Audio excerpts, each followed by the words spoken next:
Bienvenidos al podcast Cero Humilde Opinión. Los minutos que nos hacían falta para seguir hablando de nuestra pasión por los libros y el mundo lector. Yo soy Ale Medina. Yo soy Caro Cruz y comenzamos. Hola a todos, ¿cómo están? Bienvenidos a un episodio más de Cero Humilde Opinión. El episodio de hoy no va a ser sencillo, pues como vieron en el título, vamos a hablar de libros que abordan la desaparición forzada de personas y los colectivos de búsqueda, las madres buscadoras, en un intento desde nuestra trinchera de visibilizar y concientizar una problemática que el Estado y el sistema silencia. De acuerdo con el Registro Nacional de Personas Desaparecidas y No Localizadas y su último reporte del 16 de junio, hay un registro de 135.048 casos de personas desaparecidas. Del total de personas desaparecidas, el 91% de los casos ocurrieron en el año 2000 y lo que va del 2026. Esto significa que en el último cuarto de siglo desaparecieron 9 de cada 10 personas registradas. Además, entre 2018 y mayo del 2026, se concentra poco más de 58% del total de desapariciones registradas. Del total de personas desaparecidas, el 78% son hombres y 22% son mujeres. Sin embargo, esta proporción cambia de manera importante dependiendo de la entidad. Y justo con estas cifras y un poco de este contexto que nos dice mucho y poco a la vez de lo que se vive actualmente en México, es que creemos que es importante que hablemos de estas lecturas, que sí puede resultar como bien difícil y bien duro hacerlas, sobre todo a personas que se han visto directamente afectadas por esta situación de personas desaparecidas, pero al final es algo que nos atraviesa a todos. Decidimos hacer este episodio a pesar de que yo no he leído muchos de los libros, pero justo creo que es un puente para aquellas personas que no nos hemos acercado lo suficiente a estas historias, porque creo que uno de los objetivos de que existan tanto en no ficción como en ficción es que no caigan en el olvido, que sigamos teniendo presente esta problemática, que no nos olvidemos de esta situación, a pesar de que haya muchas otras pasando, tanto positivas como negativas, ¿no? Que siempre tengamos presente que hay familias que están buscando a alguien y que si podemos, aunque sea escuchar estos casos y saber sobre estas historias, pues que lo hagamos desde esa manera. Bueno, a mí me gustaría agregar, amiga, que creo que el granito de arena que hacen estos libros es poner a través de la lectura en nuestras mentes todo lo que muchas personas pasan, ya sea desde la ficción o desde la no ficción. Eso que hace que nosotros estemos un poco más conscientes y que sepamos realmente el estado del país en cuanto a este tema. Entonces, sí, creo que las novelas o los textos que traemos aquí cumplen bastante bien con su poniendo ese granito de arena, ¿no? en el tema, ya que como vamos a ver en repetidas sinopsis, vemos cómo el sistema nos falla como sociedad. Entonces, creo que aquí es en donde pues la sociedad nos toca entrarle al quite a través de muchísimas formas y muchísimas aristas que podemos tomar. Entonces, pues sí, vamos a comenzar. Y fíjate que haciendo el listado de las recomendaciones que traemos, algunas que queremos leer, otras que ya hemos leído, me gustaría empezar con El lugar de la herida de Laura Baeza, que básicamente pues narra la historia de a dos voces. Primero tenemos a Lucero, una adolescente atrapada en la red de explotación y cautiverio, y Dolores, una madre que atraviesa la agonía de buscar a su hija desaparecida. Aquí Laura Baeza, a pesar de que en su novela trata el tema desde la trata de personas, en este caso una red de prostitución de niñas chiquitas que fueron abducidas saliendo de la secundaria, vemos no solamente la parte de una víctima viviendo esto, sino también de una madre que busca incansablemente a su hija, ¿no?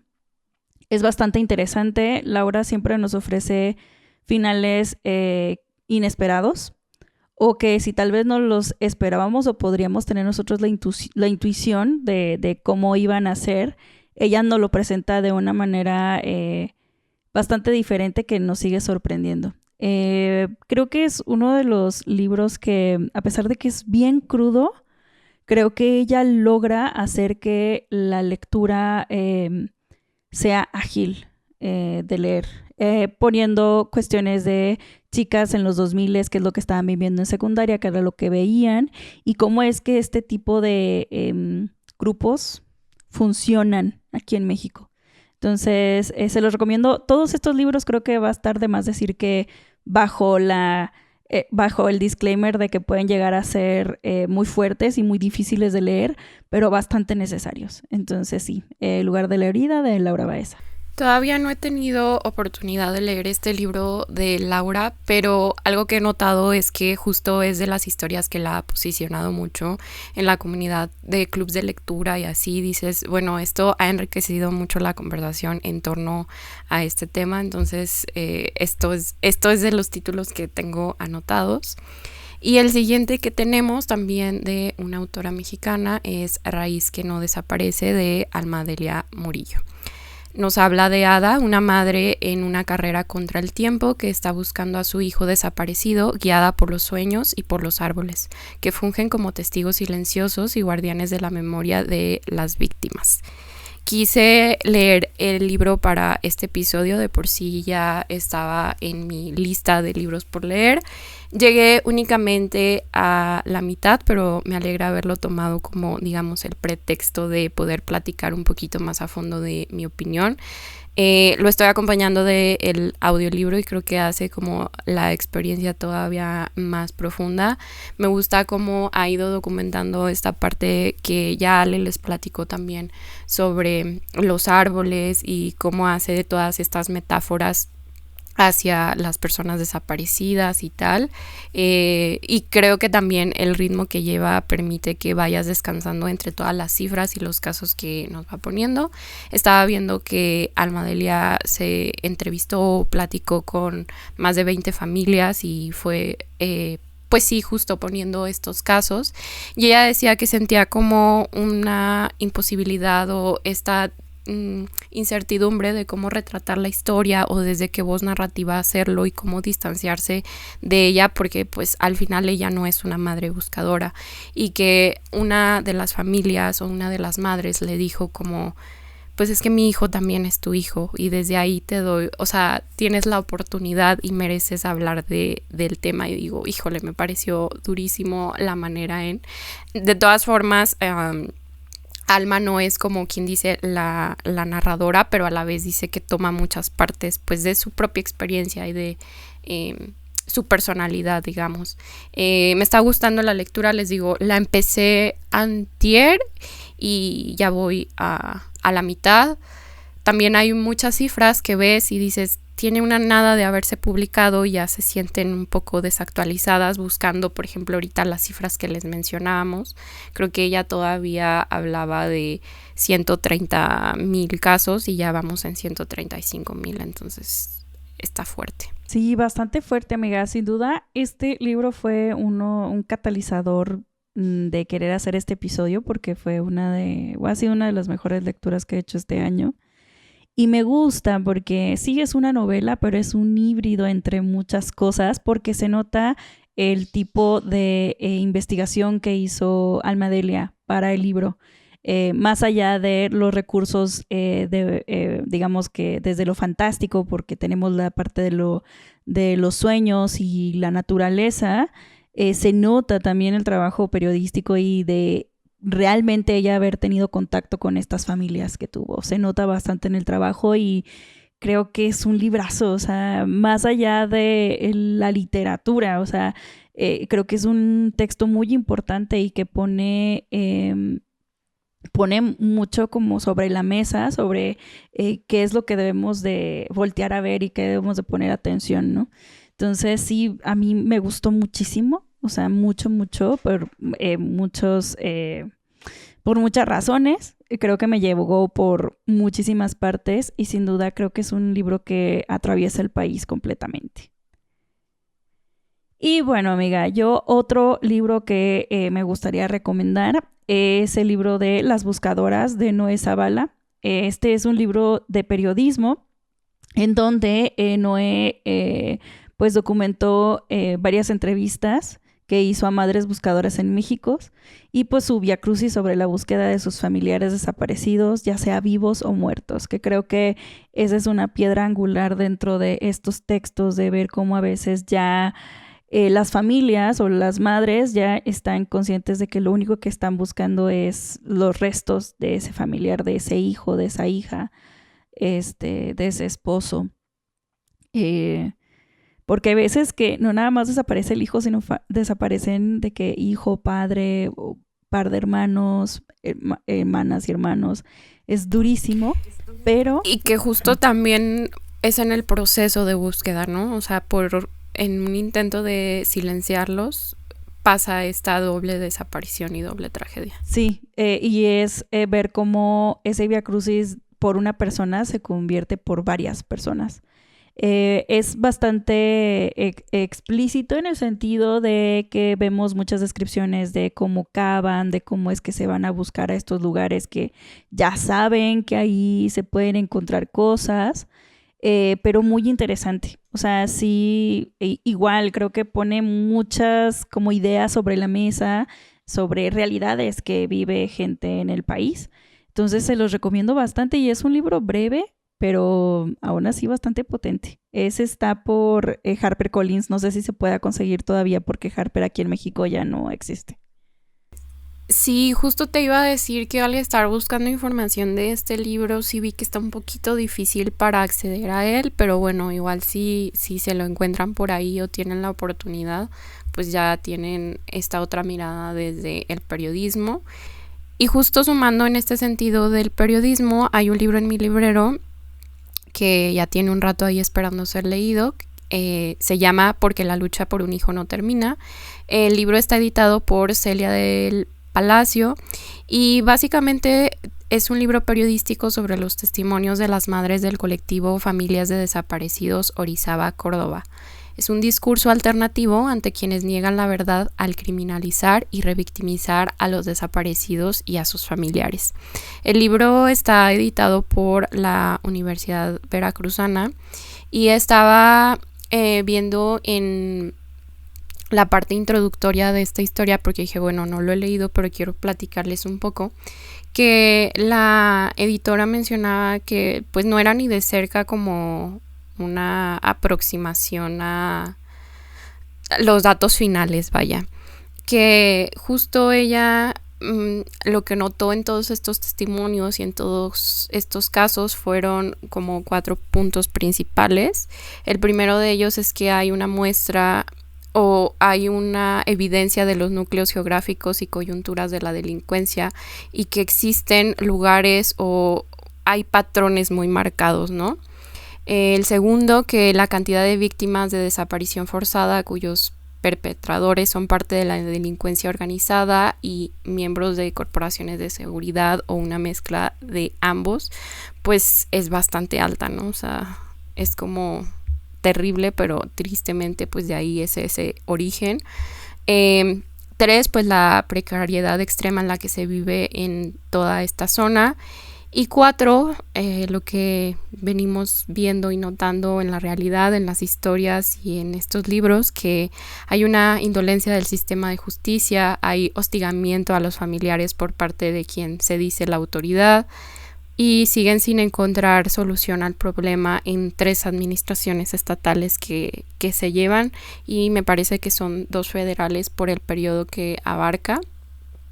Porque pues ya justo lo que ella menciona, ¿no? O sea, si yo en este pequeño trabajo tengo perfectamente ubicado las zonas y todos los puntos clave, pues por supuesto que la autoridad tiene al alcance esta información, ¿no? Entonces les digo, no lo he leído, pero sí tengo mucho interés por él, por ese sentido de que al final no hay nada como más cercano a esos testimonios que leerlos y darte cuenta de que están estos patrones y que, o sea, de dónde viene como esa indiferencia, no solamente del sistema, sino de nosotros como sociedad, ¿no? Entonces, les repito el título, porque la lucha por un hijo no termina. Excelente la lista, porque en el siguiente tenemos La fosa de agua de Lidiet Carrión, que aquí habla sobre las víctimas encontradas en el Río de los Remedios, en el Estado de México, que a mí ya me tocó leer una edición actualizada, porque este libro salió en 2018 y tiene una versión actualizada del 2023. Porque, cuando Lidiet Carrión publica este texto, digamos que este libro, 100% de periodismo, ella pone sobre la mesa sobre cómo todo lo que dijo Caro anteriormente, cómo digamos que las personas, los presuntos culpables, pues vivían en este estado de precariedad, que obviamente estaban también, formaban parte de algún tipo de cuestión de grupos de narcotráfico o de violentadores. Y pasando el tiempo, en 2023, se dan cuenta que muchos de estos cuerpos encontrados en el Río de los Remedios estaban ligados con el monstruo o los monstruos de Ecatepec, porque es una pareja. Y de cómo ellos fueron identificando a través de fotos si habían cometido eso. Súper duro. Es un libro, es que es impresionante, amiga, porque ahí sí no hay ficción. Ahí no hay árboles o personas que sueñan. No hay nada más que la verdad y la realidad, y de cómo las pruebas están ahí, pero también el sistema no coopera, no ayuda. El gobierno, en lugar de agilizar las cosas, las entorpece, y de maneras bien tontas, amiga. Y me gusta que Lidia pone la evidencia tal cual, y de cómo fue procediendo cada una de las cosas, y cómo la burocracia es un asco aquí en el país. Entonces, hace un gran trabajo de cómo es que te presenta cada una de las víctimas, sus familias, cómo es que el Río de los Remedios los va uniendo a través de pues esto trágico. Y pues ya al final pues tiene esta actualización del 2023. Se los recomiendo mucho, mucho, mucho, mucho. Es un gran trabajo periodístico. Te pone pelos y señales, la evidencia, obviamente los testimonios de las familias, las madres principalmente, y de cómo eran solo niñas, amiga. Niñas. 15, 13, 14 años. No. Súper duro, pero también igual está muy bien estructurado. Te pone bastante bien la información, tanto que no se siente como si estuvieras leyendo un expediente, sino como que ella va ligando, digamos que las declaraciones y el expediente y la plática con las familias. Entonces sí, bastante durísimo, pero bastante necesario. Y de hecho yo llegué a él gracias a Laura Baeza, porque cuando lo tuvimos en el club por el lugar de la herida, ella nos comentó que este fue un libro en el que ella utilizó en cierta parte para hacer pues esta novela. Y Niebla Ardiente, que también Niebla Ardiente va un poco sobre el mismo tema, pero desde un punto bastante distinto. Pero sí, se los recomiendo bastante. Sigo todavía pensando mucho en ese libro. Oye, un poco en sintonía con todo esto que venimos mencionando, y porque se me pasó a mencionarles una de las frases que marqué de lo que llevo de Raíz que no desaparece. Dice: estamos cosechando la violencia que este país lleva décadas sembrando sobre los jóvenes. Entiendo los contextos, la asfixia generacional, las comunidades secuestradas por el narco, la impunidad, la corrupción sistémica y partidista. Lo que no entiendo es cómo permitimos que llegara hasta acá, cómo seguimos sumando miles de números y cómo este país se habituó al conteo. Muy fuerte, muy real, y creo que viene siendo como a lo mejor ya, si ustedes quieren, cliché de decir que hay que nombrar todo lo que está pasando para que exista, ¿no? Si no se nombra, no existe. Ponerle el nombre de dónde viene y saber que, a quién podemos señalar ante todo esto, y ya hemos visto como índices muy claros, y no debemos como ignorarlo de esa manera, ¿no? Otro de los libros que tenemos acá es Donde termina el verano de Elma Correa. La sinopsis nos dice que narra la historia de Elisa y Aimé, que son dos amigas inseparables cuya relación se quiebra tras un trágico suceso la víspera en que Elisa se marcha con una beca deportiva. 20 años después se reencuentran cargadas de culpa y convertidas en personas totalmente distintas.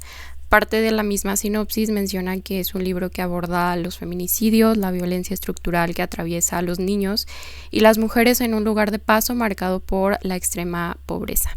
Justo el episodio pasado Ale habló más a detalle como de esta historia. Ahorita estaba un poco indecisa sobre incluirlo, no para no arruinar como la experiencia de lectura, y yo le decía, bueno, un poco también saber a qué nos enfrentamos dentro de las lecturas, porque a lo mejor para algunos puede ser un tema delicado. He estado viendo opiniones muy, muy divididas sobre qué les pareció el manejo del tema. Y Ale nos decía, bueno, me decía ahorita sobre que se aborda a lo mejor sí esta temática que engloba el episodio desde un lugar distinto, ¿no? Sí, de hecho yo creo que lo aborda mucho desde la culpa. No quiero ahondar más porque siento que va mucho de eso. No tanto el plot twist, tiene muchos plot twists, de hecho. O sea, tiene un montón. Y habla de muchas formas de cómo es que la gente es desaparecida. Ya sea por trata, por violencia, por X o Y, ¿no? Pero trata sobre esta culpa latente que hay de esas personas que a veces como que son testigos de algo y que ven que no hicieron nada. Es durísimo eso. Y cómo hay gente que vive muy bien y hay otra gente que pues lo machaca, ¿no? Machaca su interior. Entonces, pues sí, yo fui del team de es bueno, pero no encontré como el efecto que yo estaba esperando, porque ya en el episodio pasado iba a la mitad y la verdad estaba muy inmersa en la lectura, pero ya al terminar la lectura es un libro muy bonito, o sea, en el sentido de cómo está escrito, a pesar de que nos cuenta cosas bastante duras, pero sí como que no fue ese 5 estrellas que yo esperaba. Y seguimos con un texto, amiga, que es bastante, pues sí es híbrido, o sea, tiene un montón de cosas dentro de sí, que es Antígona González de Sara Uribe. Y pues es una ficción que tiene en parte pedazos de periódico, poesía, prosa y datos sobre desaparecidos, donde Antígona González pues realiza eso por su hermano desaparecido, que es Tadeo. Que esto ocurrió en Tamaulipas, que es el estado con mayor número de personas desaparecidas en México. Es un libro bastante breve, pero, o sea, es un golpe. O sea, es un golpe de realidad. Ya tiene tiempo que fue publicado, pero aún así es terrorífico lo vigente que es. Y aquí también vemos la arista muy marcada, que es también el crimen organizado dentro de lo que es la cifra de desaparecidos en México. Se los recomiendo. Sara es una gran escritora, entonces también creo que es bueno a veces también cambiarlo un poco al estilo de textos o la estructura que nos puede dar una historia que está conformada por muchos elementos, ¿no? Fíjate que yo no tenía como el contexto de qué trataba este libro, lo he visto muchas veces. Y me sorprende como hasta ahorita enterarme como de qué va. Todavía no he leído tampoco a Sara Uribe, pero ahora tendré en cuenta esta historia justo ya con la conciencia de las temáticas que aborda. El siguiente que tenemos, imagino que muchos aquí reconocerán por el título, incluso que ya lo hayan leído, es Come Tierra de Dolores Reyes. Y para quienes no lo hayan hecho, es una novela que sigue la vida de una chica que tiene la capacidad de encontrar a personas desaparecidas al comer un puño de tierra del lugar donde la vieron por última vez. Es un libro breve, pero que se siente pues bastante crudo, es duro de leer, muy sensorial justo por esta parte de la protagonista. Que hace que vayas como sintiendo todo lo que te describe del momento en el que come tierra. Personalmente sí me quedé como un poco incompleta con la historia. Entonces yo sí recomendaría leer la que se considera la segunda parte, que es Miseria, porque da un cierre a los personajes, los profundiza más y sigue abordando otras temáticas de violencia, de abandono y más temas que pues aportan a ver como todo este entorno y todo lo que involucra hablar de contextos tan desoladores como el que nos está ofreciendo la historia. Creo que Dolores Reyes ha hecho un muy buen trabajo como portavoz de estas situaciones y casos de desaparecidos. De ahí surge esta historia al ver como tantas noticias de mujeres, en este caso, que no son localizadas, y cómo al escribir su historia desde Argentina y basándose a lo mejor en estos casos y al hacer su recorrido de la novela, se da cuenta que en muchas partes de América Latina tenemos la misma problemática.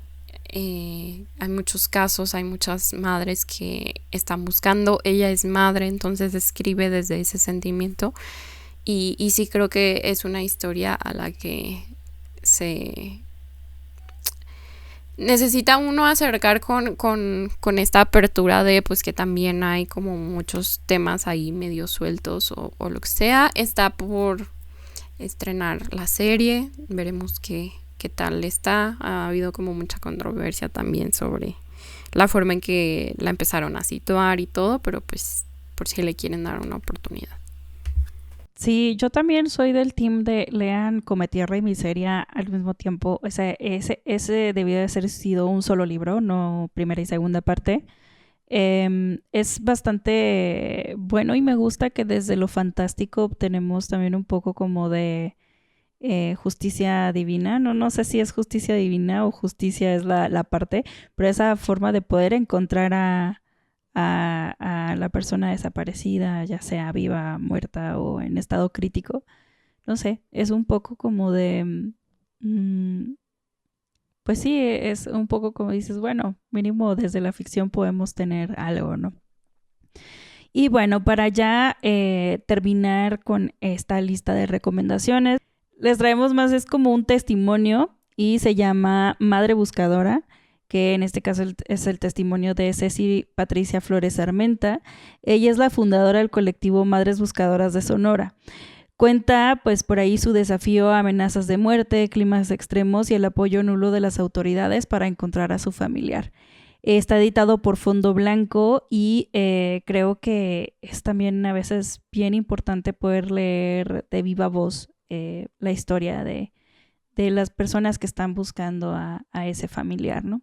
Entonces yo lo he visto bastante en ferias y demás y creo que, de hecho, creo que yo lo tengo, o sea, creo que sí lo compré. Entonces, pues sí, importante también, pues al menos leer, creo que, o sea, leer ese tipo de textos también es como si estuviéramos escuchando a la persona. Entonces, pues sí, ahí les dejamos también esta otra recomendación.